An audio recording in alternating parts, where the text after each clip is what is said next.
What I'm going to try to do here is do a quick PowerPoint presentation, an overview of the major points of Vixen. I'm not going to go into too much detail here because it can just take too much time. So I'm going to go through an overview, and then I'm going to try a quick start from scratch and generate a display, a preview, and a sequence. So hopefully it won't take too long. In fact, what I'm going to do is start a stopwatch and time myself. Okay, Vixen. Let's work out how to drive PowerPoint first. Okay, what is it? It's sequencing software, obviously. It's free. It's open source, so anybody can get in there and check out the code if they want to. They can copy the code and use it for their own purposes if they want to. It's in a process of continuous development. There's a team of developers involved. There are actually dozens of people on the development team working at different levels. I'm what's classified as a hanger-on. I keep tabs on what's going on. I make suggestions out every now and then, but I'm not going to touch the code. And it started about 5 years ago. When we were going through those LSP slides, there was a bit of deja vu there. The new stuff in LSP, a lot of that's been in Vixen for a while. It started about 5 years ago, and those sort of features have been gradually creeping in over that time. So you sort of find this in the sequencing industry. People see a good idea, they copy it. It happens in our displays too. Somebody puts on a good display with a nice new prop, we all copy it, don't we? Well, that's what happens with the sequencing too. So a lot of those features of LSP, they're already in Vixen. Okay, what does a sequencer do? It basically takes input data and instructions and generates some outputs, and they may be well, they generate a light show is what they do. They may be sequences that you save for use later. You can play them live if you want to. You can schedule them. It'll generate a preview for you so you can see what you're doing while you're sequencing, and it'll generate export files. This is particularly important with big shows that require a lot of compute power. If you can export those files to a Pi player, then your issues with needing a powerful computer to play your show disappear. You just buy yourself $50 worth of Raspberry Pi and or a Regalbone Black and play your show on that. So the input data that you need is the structure of your display and the layout of your display, which is, the definition of where your props are in your yard and on your house, how they're organized. It needs a preview image. It needs some music to sequence to. Since we're talking about animation here, we're going to sequence to music. And the instructions is the artistry. That's where your skills come in with your sequencing. And everybody's got a different idea on what a good sequence is. So there's total flexibility there. You do what you want to do. Okay, Vixen's been object-oriented from the start, 5 years ago. So LSP is just saying it's a new feature. Vixen has been object-oriented in a sense. Object-oriented is an interesting terminology, but in its broad sense, you're dealing with objects, and you're talking about abstracting to big objects. You're looking at the big picture. It encourages you to look at the big picture rather than sweating on the individual details. Once those details have been set up in configuration, then you don't have to worry about them anymore. Your sequencing is done at whatever level you choose. You can do a sequence entirely on a single display item, which I'll show later, or you can break it down into individual props and apply effects to at whatever level you like.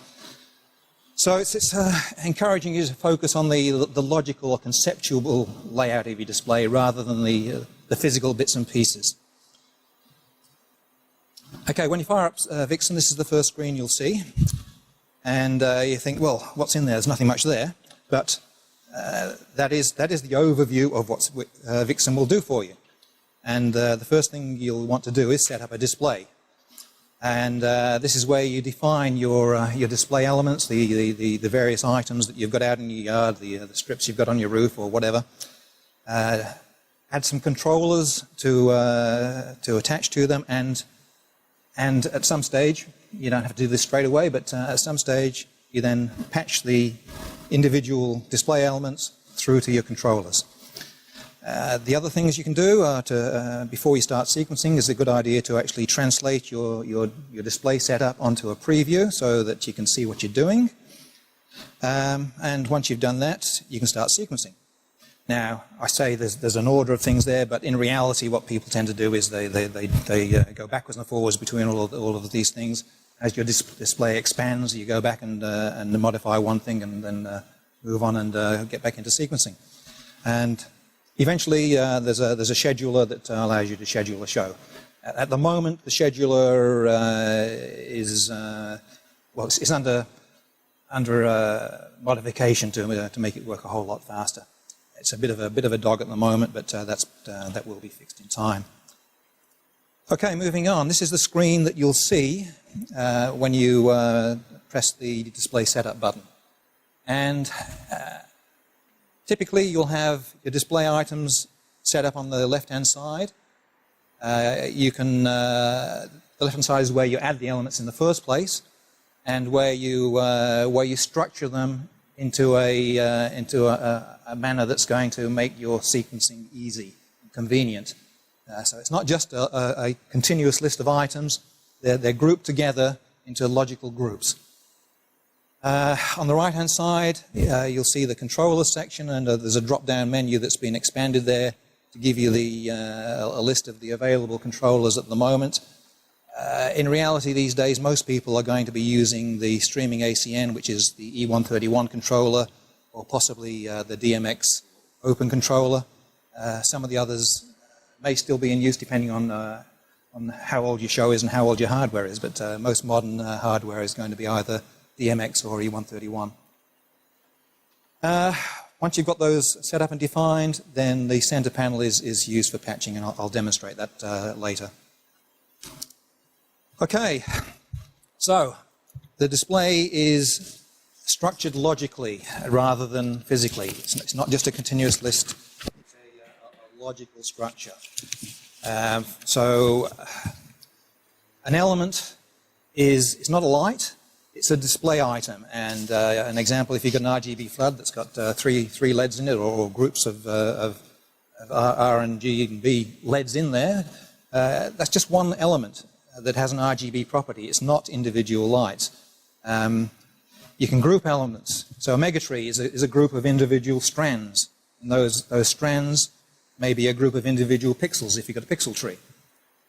And an important point on the bottom there is that elements can belong to multiple groups.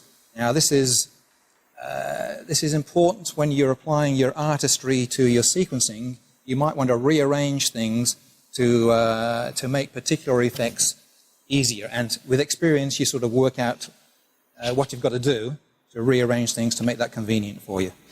And you do that by generating your initial setup and then copying those elements you want to into different groups that you set up for particular purposes. Okay, let's take a look at how we might structure a display. So you start off with a photo of your house and use a graphics program, or in this case, I've used the Vixen 3 preview to demonstrate this. You draw up what you want to do, so that you've got a picture in your mind of what your element structure needs to be. And on the left-hand side there, you'll see I've got at the moment just two items. The first one is the whole display, which is self-explanatory.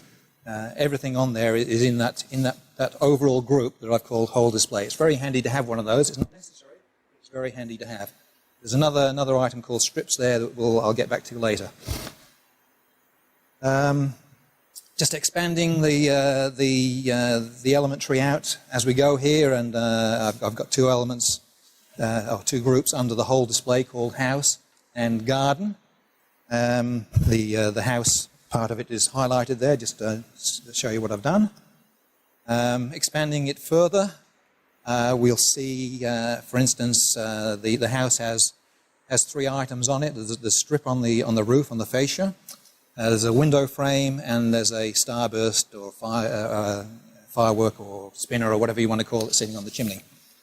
In the garden, there's the mega tree. There's a mini tree group that contains 3 individual pixel mini trees, and there's an arch that goes over the entrance. So I can apply effects when I'm sequencing at any of those levels. And the strips items down the bottom there, which we'll get to again. There I've just expanded out the detail of the pixel mini trees, or one of them, just showing that the group mini trees contains the 3 individual trees. Each tree contains, in this case, 8 strands, and each strand contains 12 pixels. And I've just highlighted strand 4, and you see that highlighted in pink on the left-hand tree. So moving right along, the strips item. The significance of the strips item, if you look at it, you'll see that it's already included under the house.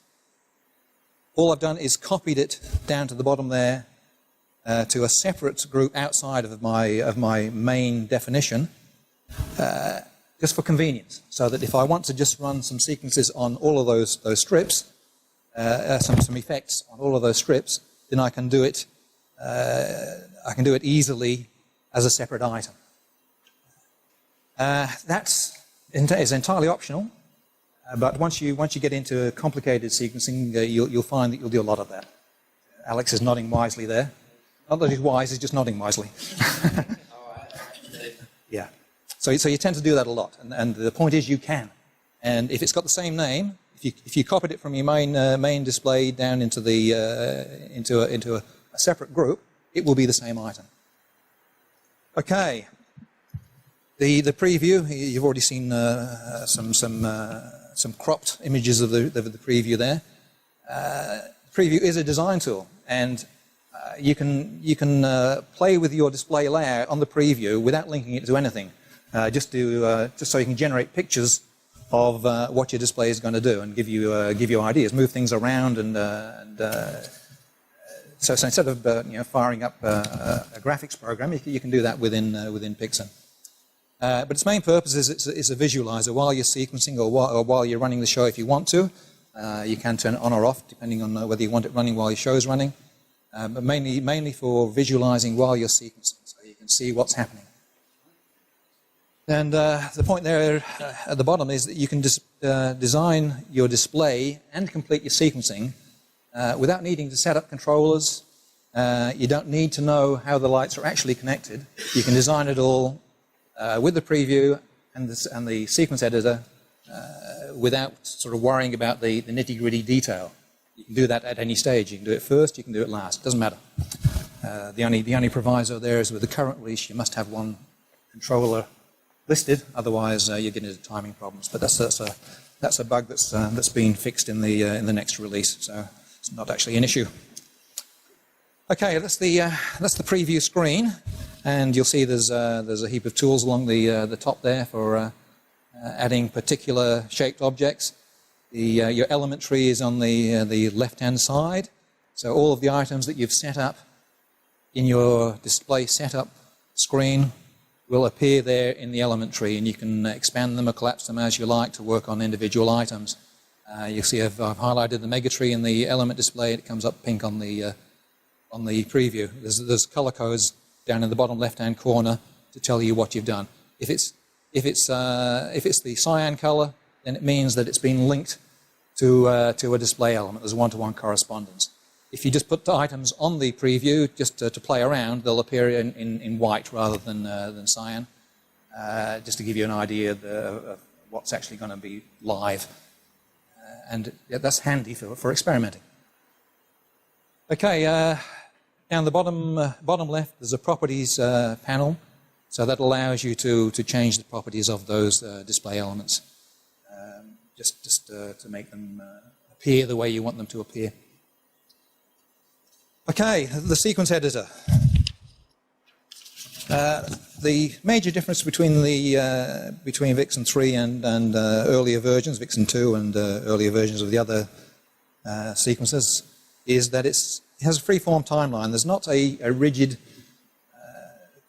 grid of fixed time increments. It's totally flexible. You can place your effects anywhere you like. So once you've got your music set up on in the sequence editor, then you can apply your effects exactly on the beats of the music.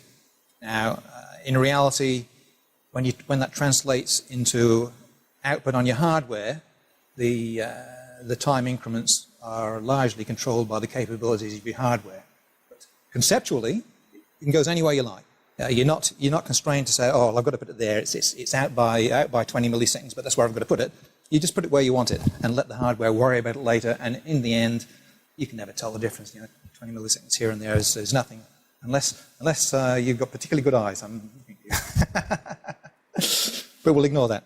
Okay, you create marks to coincide with the music beats to guide you in placing your effects. The marks can be generated internally, or you can import them if you like. If you've got in the past, we've used Audacity to process the music and generate beat marks for us, and they can be imported into Vixen. And again, importantly, down the bottom, the effects can be applied at any level. You can apply them to any element you like, or any group you like, at any level in that the element tree. That's what the sequence editor screen looks like. You have a menu bar and a toolbar along the top. There's play controls at the top left. On the left-hand side, there's an effects panel which shows you the available effects, and the rest of it is the main timeline. So you can see the music representation at the top. In the timeline, you'll see there's a grey line there with arrows in it that's marking the part of the sequence that I'm going to play if I hit the play button. So you can just concentrate on individual sections. You can set it to loop through those if you want to. Just a couple of things to demonstrate there. If you look at the minitrees, the effect there is actually a spin. And at the minitree level, at the group level, you can see that there are 3 spins, and each of those spins has 3 items in it, which corresponds to the 3 individual minitrees. So you're getting a representation on the screen of what it's going to do. If I apply exactly the same effect, and what I did was copy that effect down onto one of the trees, so the one below is showing exactly the same spin effect with 3 spins, but now there are 8 steps. What it's doing there is spinning from strand to strand on that minitree. So the same effect will do essentially the same thing, but the implementation of it is just a bit different because the structure is a bit different. But it's the same effect. Now, the other thing to show there is the strips. You see at the top there's a couple of lines, the roof strip and the window frame. Notice in my strips item down the bottom, it's identical. If I change one of those, it will reflect in the other. So same name, same element, it will do exactly the same thing. Okay. That's the end of the PowerPoint, so we'll get out of there and I'll fire up Vixen and we'll try to generate something from scratch. This could be interesting. Just quickly, how do you do that rainbow sort of effect? Oh, hang on, let's bring it up again. So.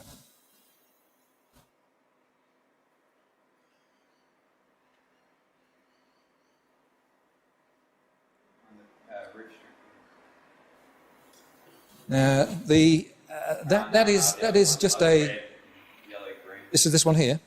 Yeah, that's just a pulse. Oh, okay. It's just a pulse with a color gradient. That's all that is. The effect in there is a Nutcracker effect.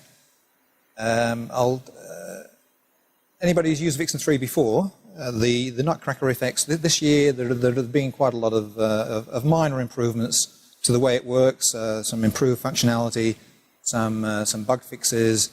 The overall aim is to translate all of those Nutcracker effects into individual native V3 effects.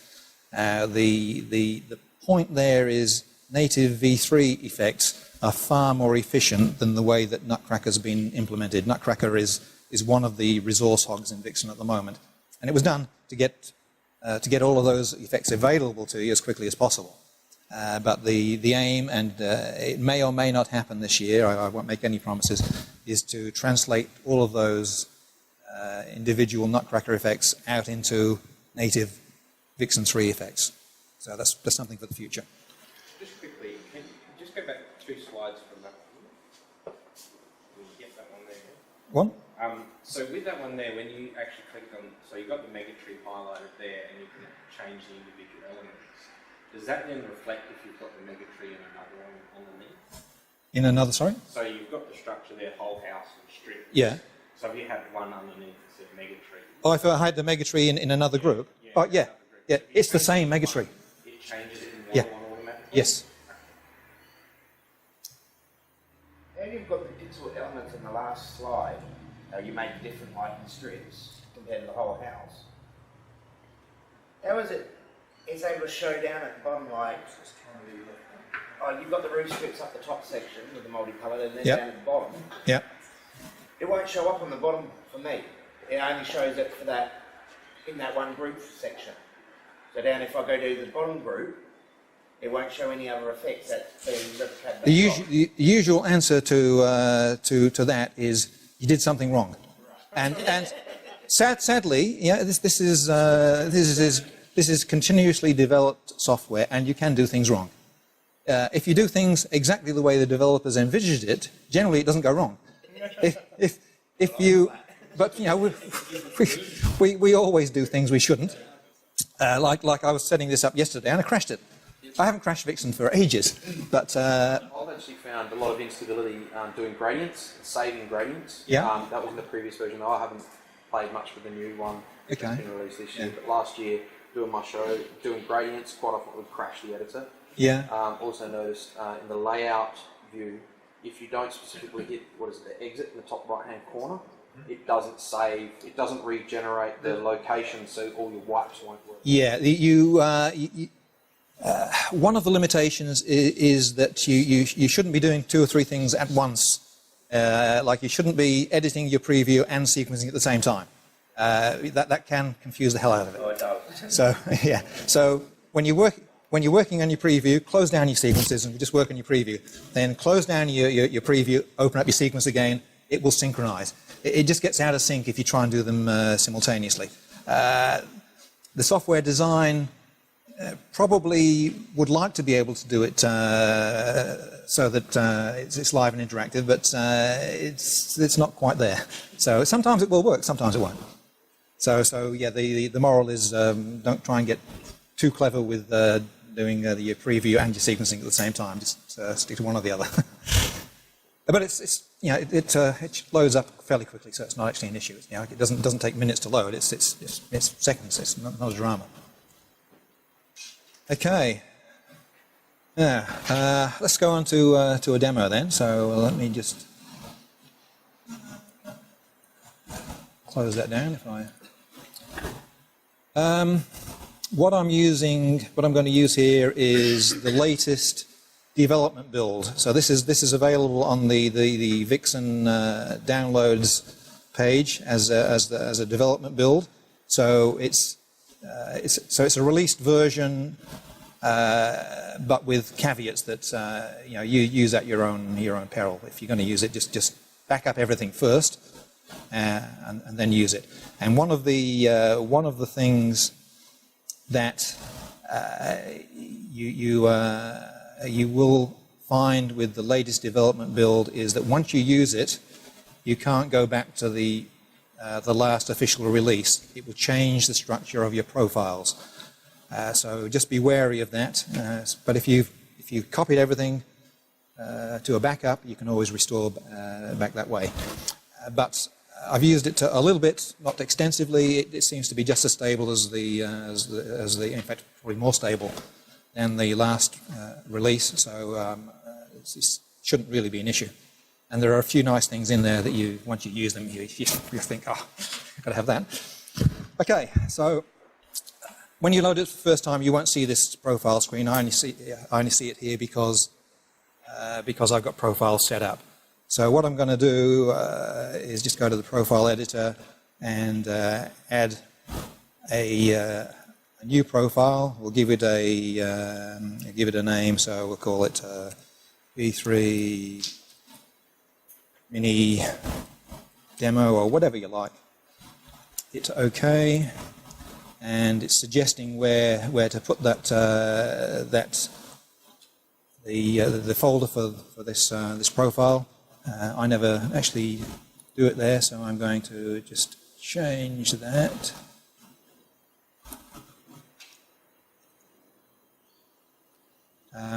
In the past, you sort of needed to do this because of the issues with portability of profiles. This new release addresses that portability issue. This is the reason why it's changed, is so that it can be portable between different computers, different people. So I'm creating a profile here. So it says, okay, I've created a profile. I'll just drop down to it. It's in my list there at the bottom, and I'll load it. It's a development build. It's giving me that warning. So there's our admin screen, which I'm going to just stick up in the corner there out of the way. First thing we do is set up a display. So I'll click on Set Up Display. It's giving me the patching screen there. And I've got notes here to try and guide me through this because I'm likely to do it wrong. So let's add some elements. What I'm going to put in here is a megatree, a matrix to hang on your wall, some mini trees, a bit of roof outline, and a bit of strip. So similar to the PowerPoint presentation, but a bit different. Just to show you that I'm not cheating. I'm actually generating this from scratch. So let's start with the matrix.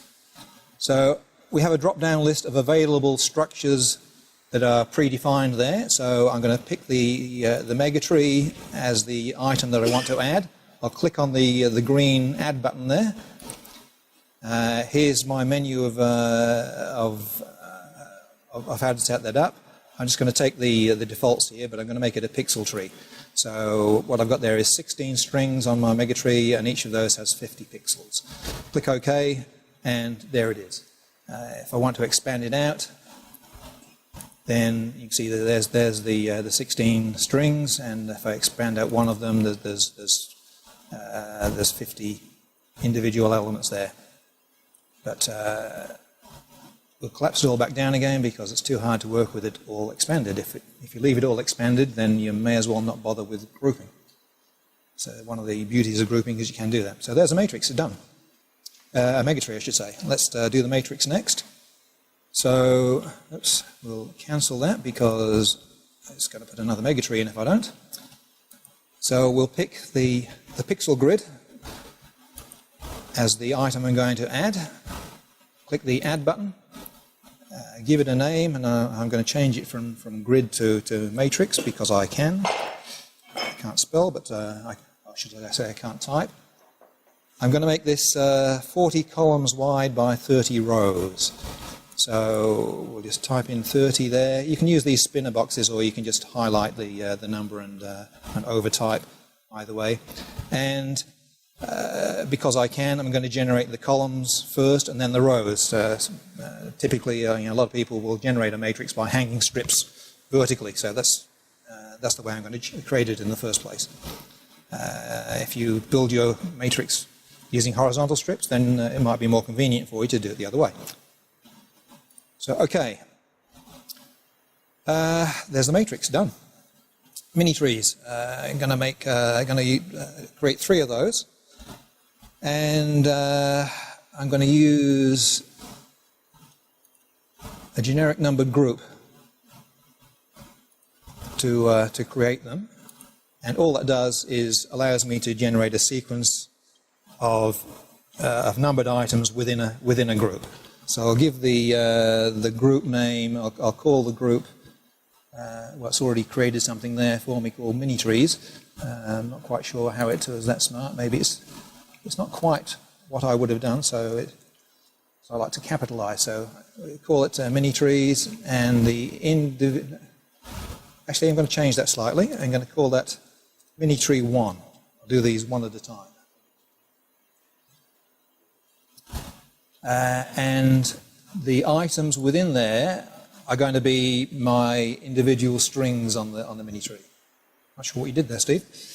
And I'm going to abbreviate here then, just call it empty string. I'm going to generate 8 of them. So we'll change that to 8. Hit OK. And if I expand my mini tree 1 that I've got there, you'll see that within that mini tree I've got individual strings with numbered names. Now I want 3 of these mini trees, so I'm going to add another generic numbered group. It remembers what I had in there before, and I've just realized that I've done it wrong. So what I'm going to do is cancel out of there and just delete that item. Okay, it's gone. So now we'll do it again properly. It still remembered what I wanted, but what I should have done was call it mt1 string 1 to 8. So there it is back again, but with a name that's going to be meaningful. Okay, let's add another one. It's remembered everything. All I'm going to do here is change the 1 to a 2, because I'm going to generate mini tree number 2. Hit OK again, and it's done. And again, change the 2 to a 3.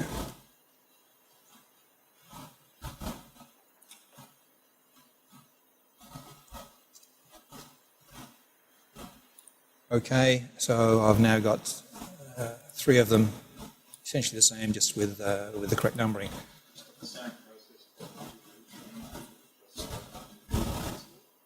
It makes no difference really. You've just got less levels in this, one less level in the structure. Well, in fact, that's as far as I'm going to go. This is an RGB tree. I'm not going to make these pixel trees. This is just going to be RGB tree. So there you go. That is. Sorry. Well, they're made with individual lights, but it's done. It's done. Yeah. It's whatever you like. I mean, it can be a big W string, or it can be a bit of dumb RGB strip, whatever.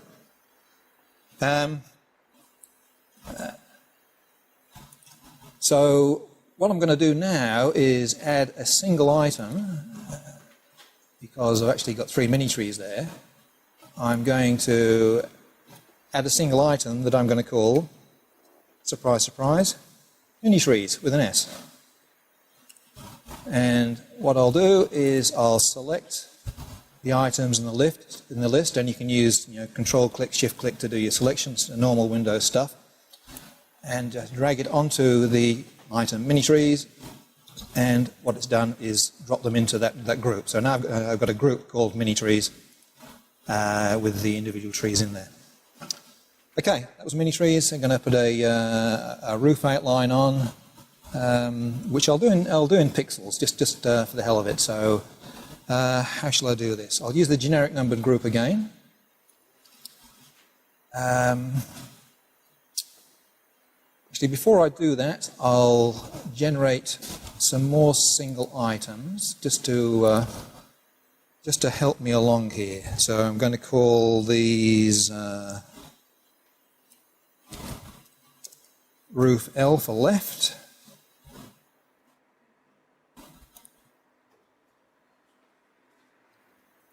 Roof T for top.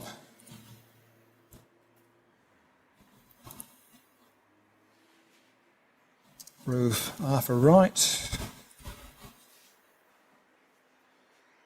And roof B for bottom. And now I'm going to generate the pixels themselves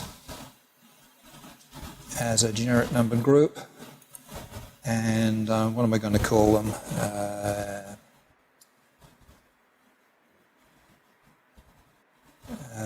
Actually, that's not what I wanted at all. Let me cancel out.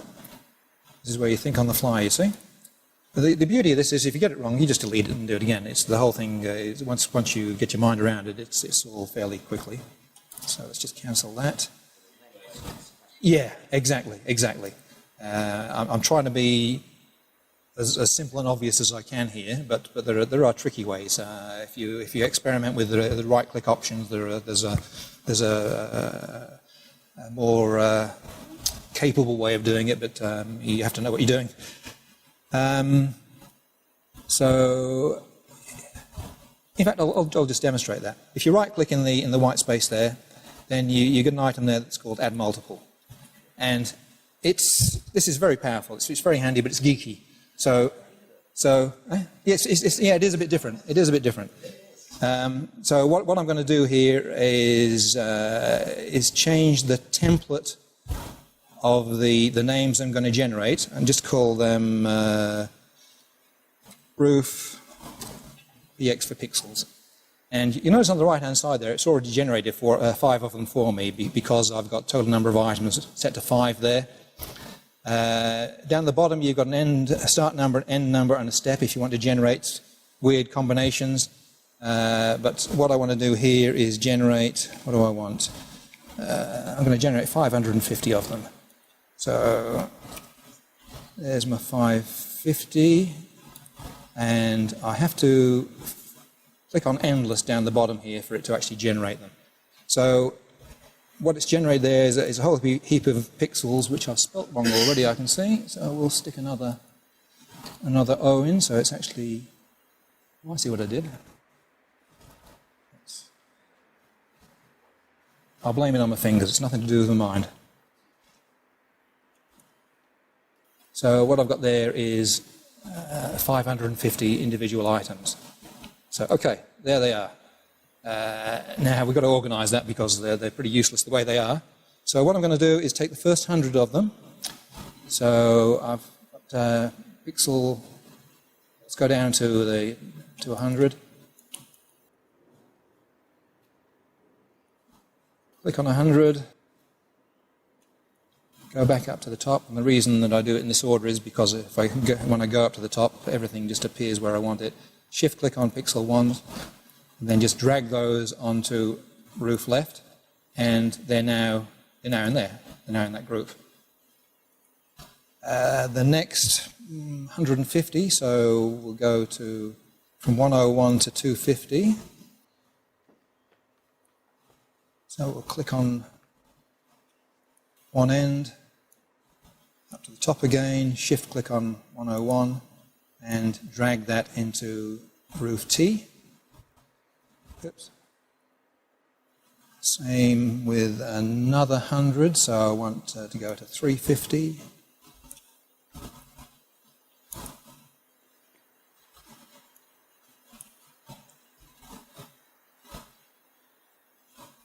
So there's the next 100 selected, drag that onto roof R, and the rest of them are going to go into roof B.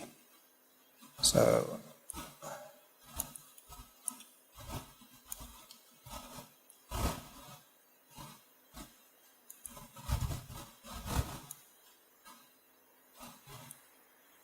there we go, we've got three pixel strips defined, and we're going to group those into something that I'll just give a random name. So we'll pick a single item and call it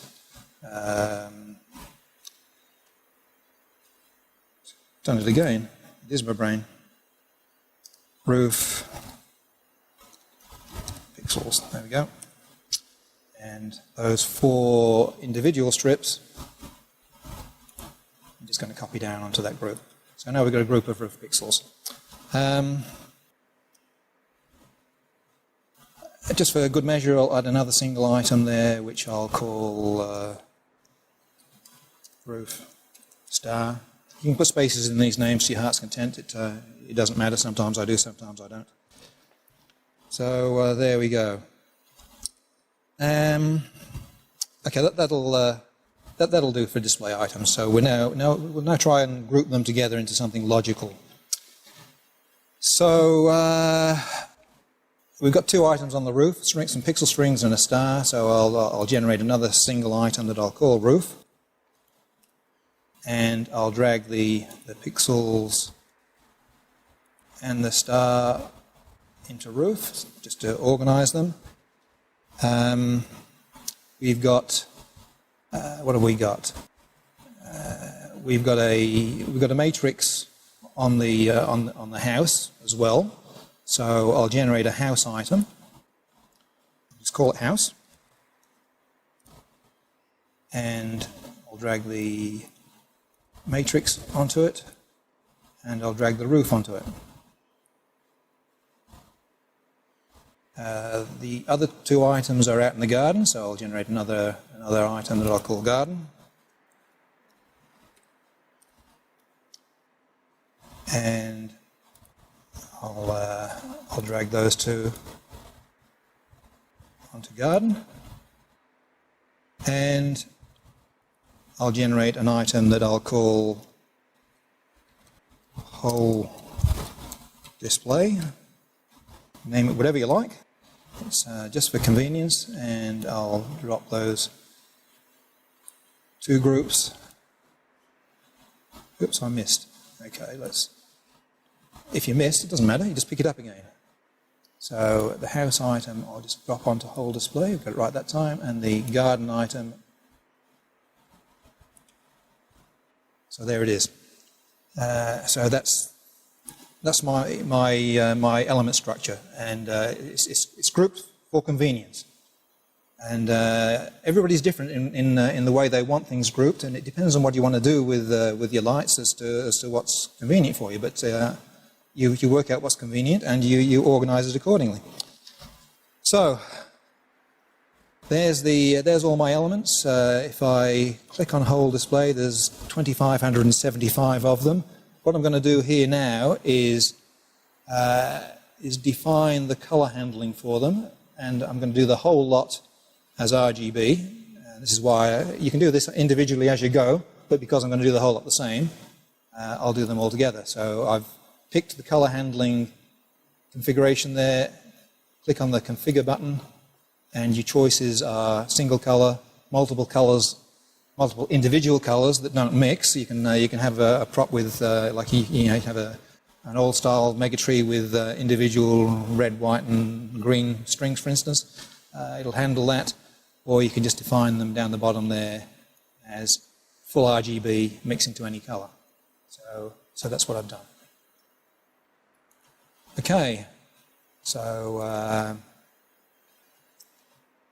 we've now, instead of the 2,500 odd patch points, you'll notice on the patching screen there's now 7,700 of them. So that's the number of individual channels we're going to end up with. We'll just show you the patching. There's the matrix has 3,600. So what I'll do is I'll add an E131 controller, and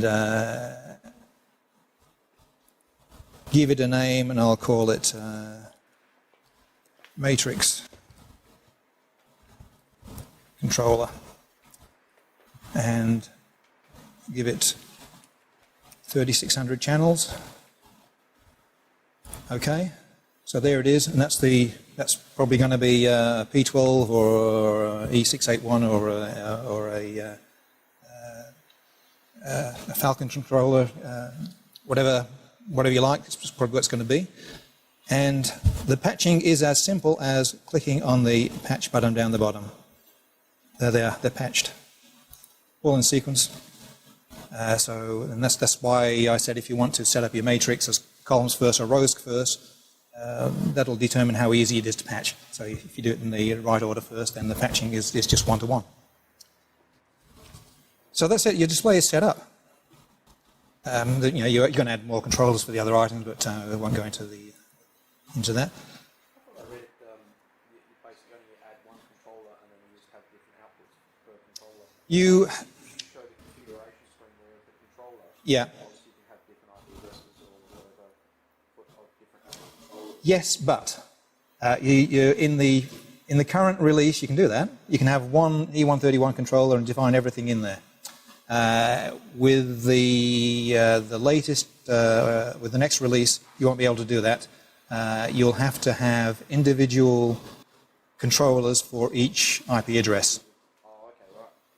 And most people do it that way anyway. It's not actually it's not actually a big deal. Most people do it that way anyway. It just makes it easier to keep track of, and it made it easier to implement. The new Phil's whispering at me. When was that announced? Oh, did you miss that? But it may not have been announced publicly yet. I'm not sure. It's just I know things.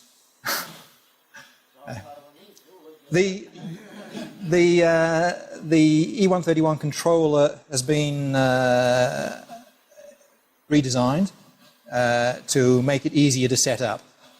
Most people make mistakes when they're setting up their E131 controller for the first time. They want to start all of their definitions at channel 1.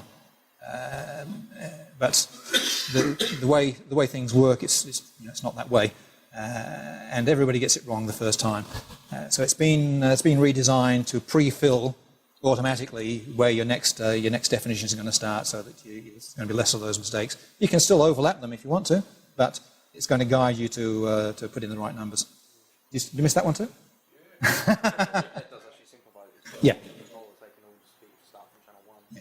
And that's why I call that, instead of just calling it E131, I could have just had an item called E131 and put the whole lot in there. Again, it's this abstraction to a higher level of conceptual level rather than sweating on the detail. Call that your matrix controller. That's what it's going to do.